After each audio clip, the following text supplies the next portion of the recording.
Yoga teaches us a lot about self-reliance while on the yoga mat, while you're doing your yoga asana and you're doing your practice, because it's you against you on the yoga mat.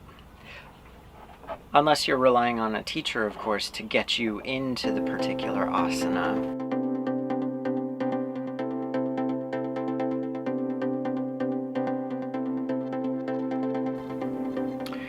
Now, you might not have a problem with your exhaust hose leading out the back of your boat, preventing any water from cooling the engine, but you may have an issue, say, with your chaturangas or catvari position.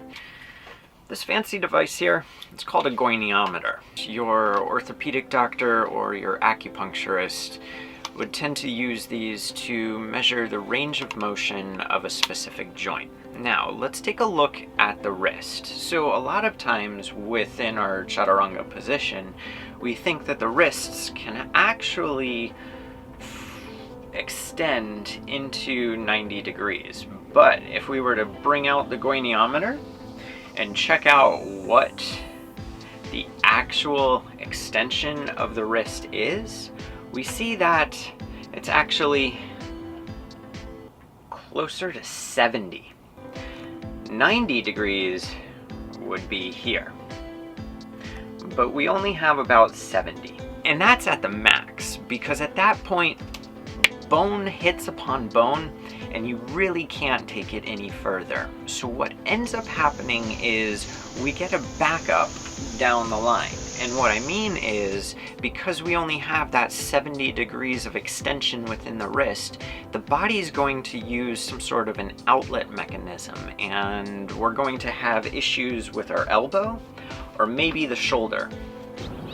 So a lot of times within our yoga practice, we're doing our chaturanga position, and the shoulders, the scapula, they're diving forward in this sort of position, where we think we can hold it for a while. The problem is the wrist, it only has that 70 degrees of extension. This is flexion, this is extension. And because it can only extend 70 degrees, we give out in the elbow as it flays out to the side, and we give in to our rotator cuff muscles, putting pressure specifically on the supraspinatus muscle that has this internal rotation action.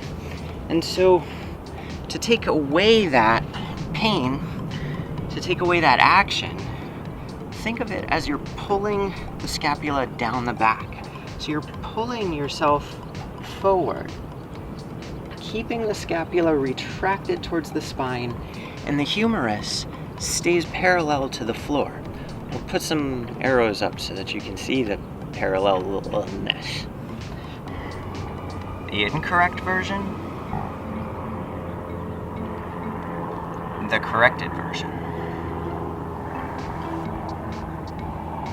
Again, the idea is that you're pulling yourself forward, and what lands first is the hips and the low ribs. The chest stays off of the floor. Again, incorrect version is diving the elbow or diving the shoulders forward. Correct version is actually a push-up is really a pulling action. To pull the scapula together down the spine. Setting yourself up, punch-up position, upward facing dog. And you're already there. If you have further questions about Chaturanga catvari position and you want an analysis, like a one-on-one consultation, I'd love to work with you one-on-one if you're experiencing some sort of shoulder or elbow issue and in your practice and it's not being addressed by your teacher, or if you want some help in correcting some of these issues. We can do a telehealth visit via Zoom. If that's something that you're interested in, go ahead, email me. We'll set up a time that works for you, and my email's in the link below. Hope that's helpful for you. And remember, in practice, there's no mistakes. Have an awesome day.